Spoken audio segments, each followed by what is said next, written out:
Texas is a land of legends. Its history rich with heroes and heroines from diverse backgrounds, countries, and cultures. Theirs are stories of risks taken with courage, determination, and sometimes unimaginable rewards. The magnificent Texas Capitol memorializes a proud history that includes a remarkable story you may not have heard before. The story of the XIT, the once world-famous ranch that is honored and remembered year after year at a rodeo and reunion in the Texas Panhandle. A piece of history that helped build a Lone Star legacy.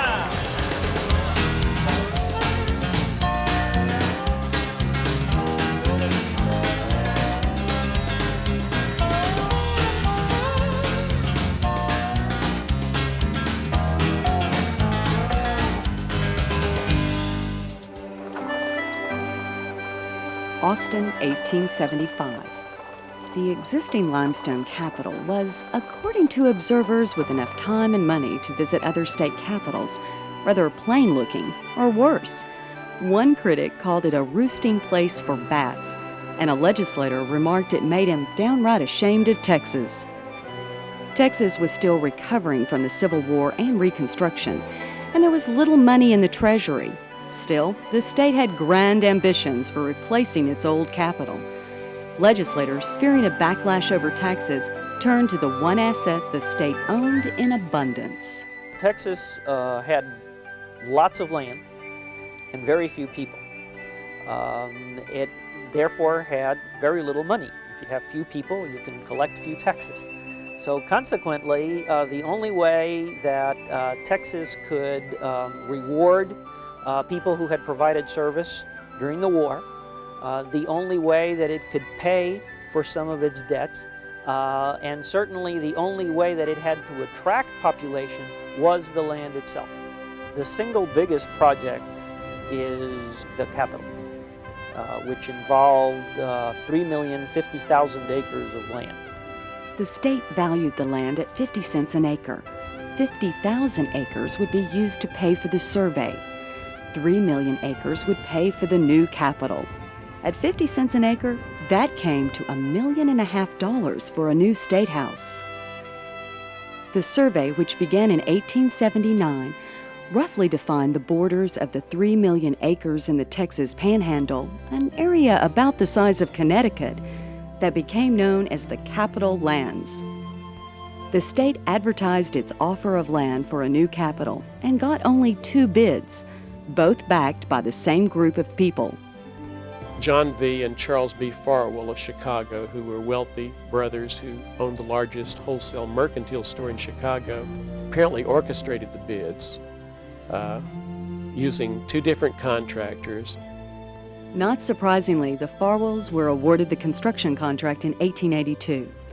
What is surprising is that before accepting the deal, neither one had ever been to the Panhandle to look at the land with which they were to be paid. As far as Texas was concerned, there was an urgent need to get a new capital underway because only a few months earlier, the old Texas Capitol, which had been built of limestone 30 years earlier, had been consumed in flames. The new design was grand in the Renaissance Revival style and would dominate the then small, dusty town of Austin. The plans were those of Elijah E. Myers, a Detroit architect whose design had been chosen among 11 competing drawings. His original plan was to use limestone, but in the end it was decided to use rugged Texas red granite. The building would be impressive and expensive. By the time a foundation was dug and the cornerstone laid in 1885, the Farwells were dismayed to see their cost had ballooned from $1.5 to just under $2 million. In the end, it would take 6 years and a total of over $3 million to build the Capitol. For John V. and Charles B. Farwell, there was an urgent need to find a way to use the Capitol lands to make money. The Farwells did not start out wanting to run a ranching operation. They started out wanting to colonize the land that they had obtained to build a capital. As it turned out, the frontier was not ready to proceed out into that area for many years. Not ready because there wasn't a ready supply of water for farmers, and there were no railroads to get their crops to market.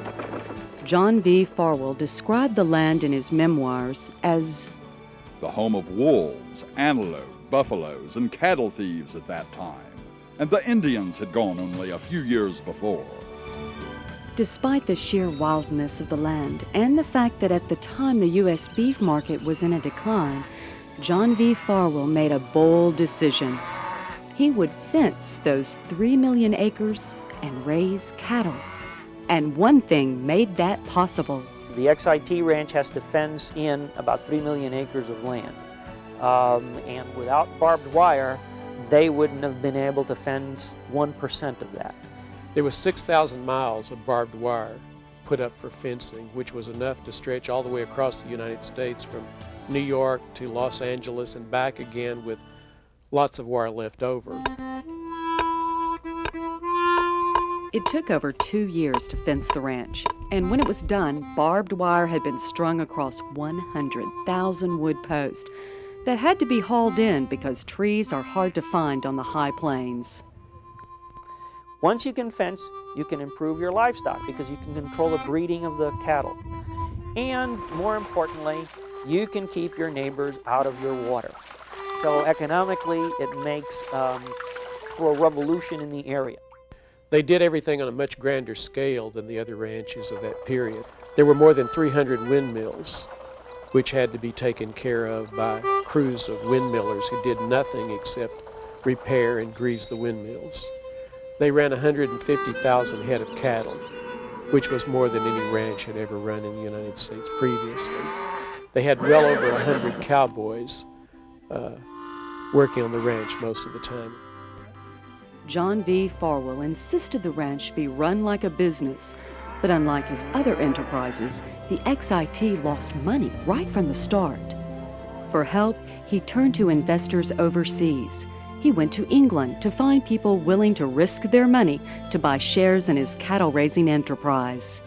One can only imagine what it was like for the Farwells to administer an enterprise not only as big as it was, 3 million acres, but also be building the capital at the same time that they're dealing with investors and bondholders in Great Britain. Must have been a nightmare.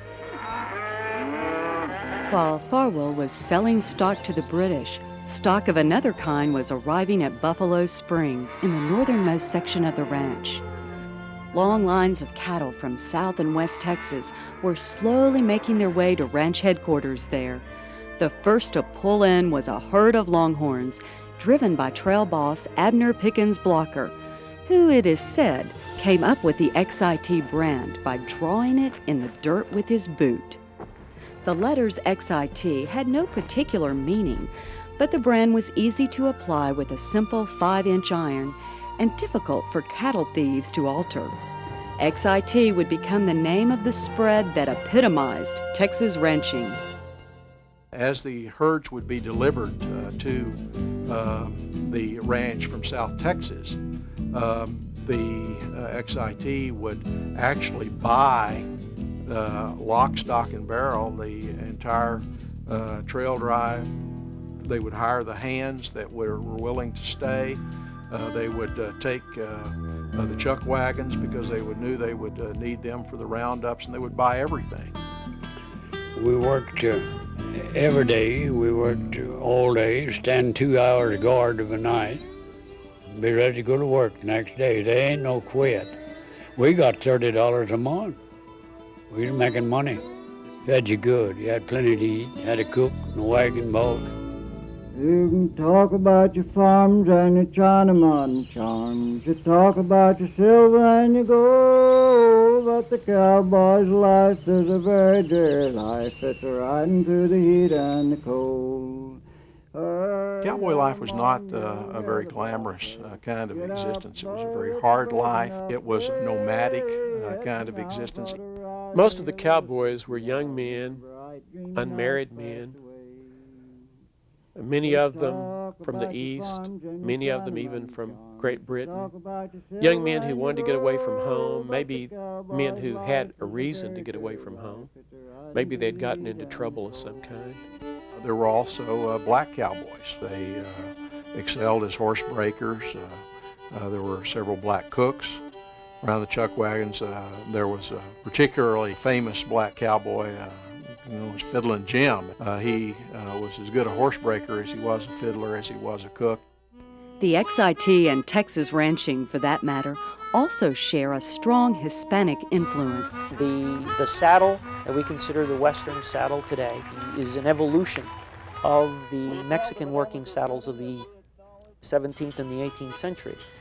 What we call the 10-gallon hat even is nothing more than a Mexican-style hat that the word gallon comes from the galón in Spanish, which referred to ribbons. These were decorated hats, and if you had a highly decorated hat, it had 10 ribbons, 10 galones.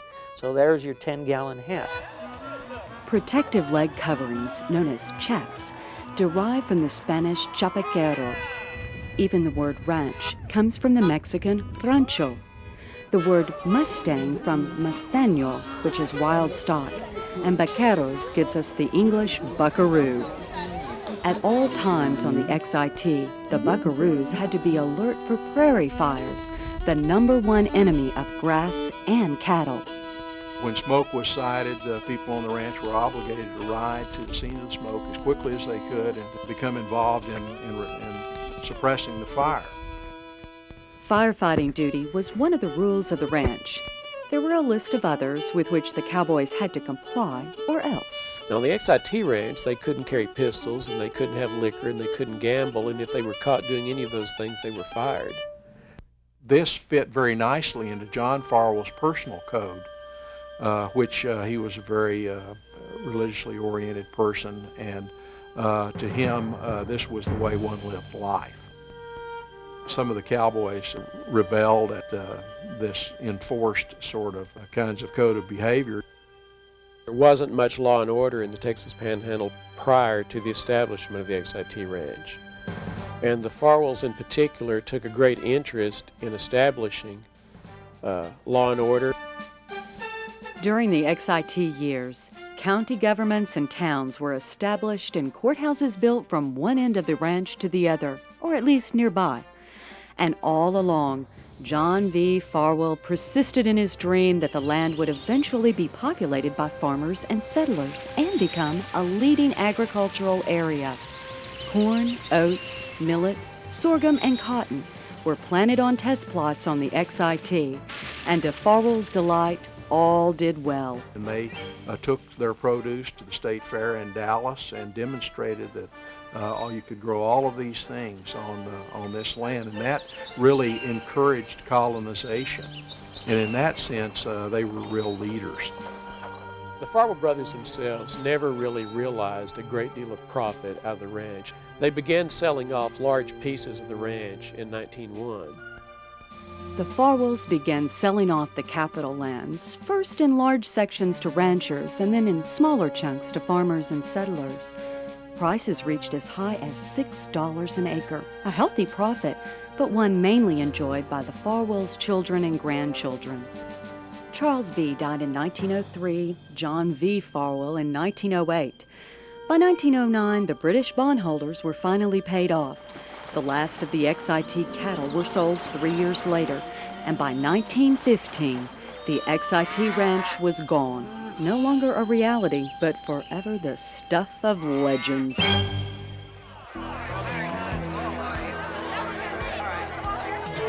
At the annual XIT reunion and rodeo in Dalhart, Texas, the riderless horse at the head of the parade commemorates the cowboys who rode that almost endless stretch of plains. The last, a man named Ira Taylor, passed away in 1999 at the age of 102. It took people of vision and years of struggle to accomplish a Texas-sized deal, turning the Panhandle into a breadbasket and creating a building that belongs to and exemplifies the spirit of the citizens of the Lone Star State.